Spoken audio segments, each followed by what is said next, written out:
My name is Marcus Wellington, and I'm a state prosecutor in Portland, Oregon. For 15 years, I've put criminals behind bars, fought for justice, and protected the vulnerable. But nothing, absolutely nothing, in my career prepared me for the day a neighbor would walk into my home and point a firearm at my sleeping daughter. Let me take you back to where this nightmare began. 3 months ago, my wife Sarah and I bought our dream home in Maplewood Estates, a quiet suburban community with tree-lined streets and perfectly manicured lawns. It seemed perfect for our family, especially for our daughter, Emma. Emma is 17 years old, beautiful, bright, and happens to have cerebral palsy. She uses a wheelchair and requires specialized medical equipment, but her spirit, unbreakable. She's the light of our lives. As the neighborhood seemed welcoming at first, families waved as we moved in. Kids rode bikes down the street. Everything felt safe. But then we met Patricia Holbrook, the HOA president. Patricia was in her late 50s, with sharp features and an even sharper tongue. She wore her authority like a crown, clutching her HOA rulebook like it was the Constitution itself. Our first encounter happened during move-in day. Patricia marched up our driveway, clipboard in hand, her eyes scanning our moving truck with the precision of a hawk hunting prey. "Mr. Wellington, I presume," she said, not waiting for an answer. "I'm Patricia Holbrook, HOA president. I need to discuss some immediate concerns about your property." I was exhausted from moving, but I extended my hand politely. "Nice to meet you, Patricia." "Well, what concerns?" She didn't shake my hand. Instead, she pointed at our van. "That medical van parked in your driveway. HOA regulations clearly state that commercial vehicles are prohibited from overnight parking in driveways. It must be moved immediately." I felt my jaw tighten. "That's not a commercial vehicle. It's a modified van for my daughter's wheelchair. She's disabled." Patricia's expression didn't soften. "Regardless of its purpose, it violates Code 7.3, Section B. I'll need it moved by tomorrow morning, or you'll receive your first violation notice." Sarah stepped forward, her voice calm but firm. "Ms. Holbrook, our daughter needs that van for medical appointments, therapy sessions, and emergencies. We can't exactly park it blocks away." Patricia sniffed. "Then I suggest you build a garage. Until then, in street parking only." She turned on her heel and walked away, leaving us standing there, stunned. That was just the beginning. Over the next few weeks, the violation notices piled up. Our garden statue, too tall by 3 inches. Our mailbox, wrong shade of black. The small ramp we installed for Emma's wheelchair violated the aesthetic uniformity standards. Every single notice came with a fine, $50 here, $75 there. It wasn't about the money, it was about the harassment. Emma noticed. How could she not? She'd see Patricia walking by our house, taking photos, scribbling notes. One afternoon, Emma wheeled herself to the window and watched Patricia measure our fence with a tape measure. "Dad," Emma said quietly, "why does she hate us so much?" I knelt beside her wheelchair, my heart breaking. "She doesn't hate you." "Oh, sweetheart, some people they don't understand what matters in life." But Emma wasn't convinced. Neither was I. The situation escalated when we requested permission to install a wheelchair-accessible bathroom on the first floor. The application was denied. Patricia claimed it would alter the home's exterior footprint, despite our architect's assurances that it wouldn't. We appealed. Denied again. I could feel my prosecutor instincts kicking in.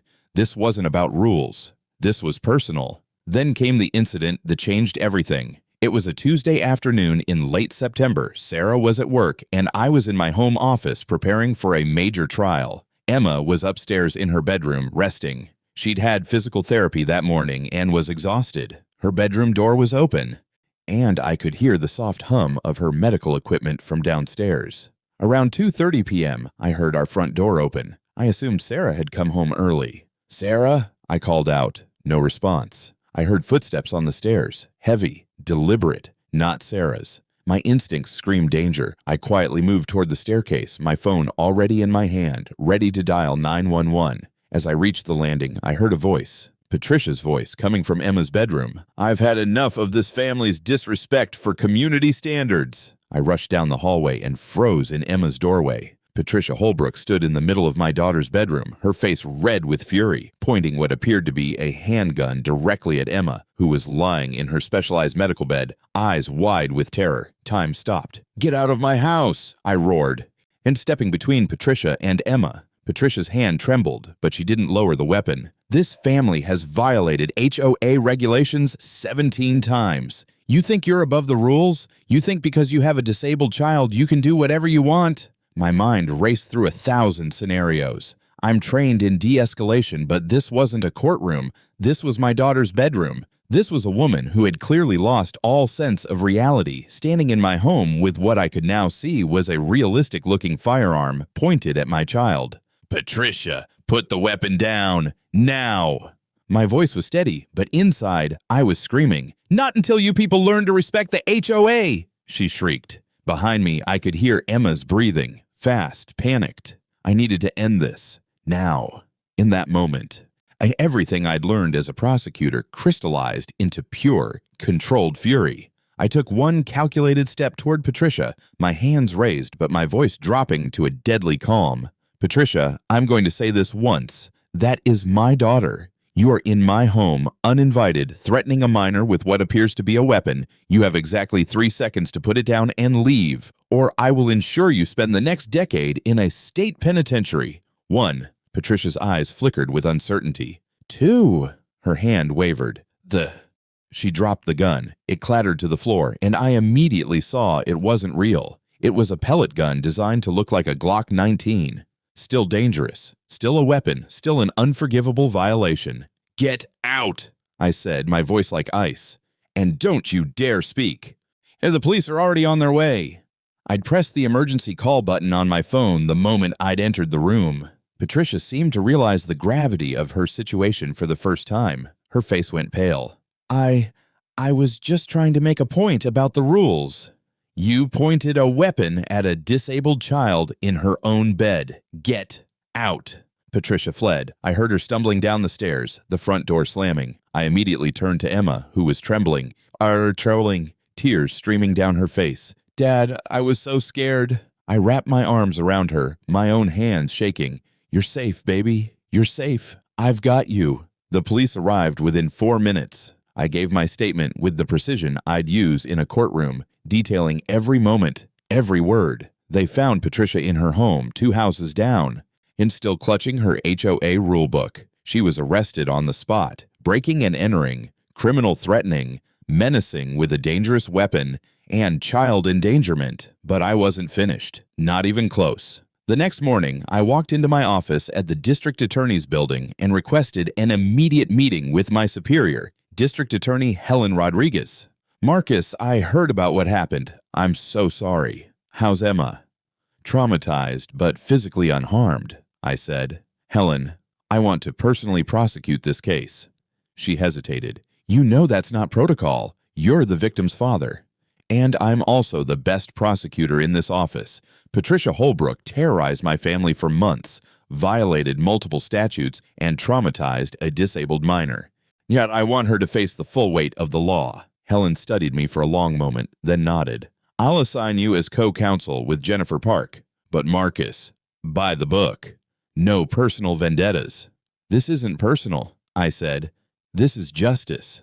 Over the next 3 weeks, I built a case that was absolutely airtight. I subpoenaed every HOA violation notice Patricia had ever filed, not just against us, but against 17 other families in the neighborhood. A pattern emerged. Patricia targeted anyone who didn't fit her narrow definition of acceptable. Single mothers, elderly residents, families with disabilities, minorities. I found violations filed for children's toys visible from street and ethnic garden decorations not in keeping with community standards. I interviewed neighbors who'd been too afraid to speak up. Mrs. Chen, whose late husband's memorial garden was deemed too oriental. The Martinez family, fined repeatedly for their children's basketball hoop. The Johnsons, a black family who'd been cited for a non-compliant fence that was identical to their white neighbors. Patricia Holbrook wasn't just a bad neighbor, she was a systematic bully who'd weaponized HOA rules to torment anyone who didn't meet her standards. The trial began on a cold November morning. Patricia had hired an expensive attorney, Franklin Pierce, who tried every trick in the book, claiming Patricia was defending herself, that she'd felt threatened, that the pellet gun was just a prop to get attention for serious HOA violations. I destroyed every argument methodically. On the witness stand, I called Emma. My heart ached as she wheeled herself to the stand. But she was brave, so incredibly brave. With tears in her eyes, she described looking up and seeing Patricia screaming at her, pointing what looked like a real gun. "I thought I was going to die," Emma whispered.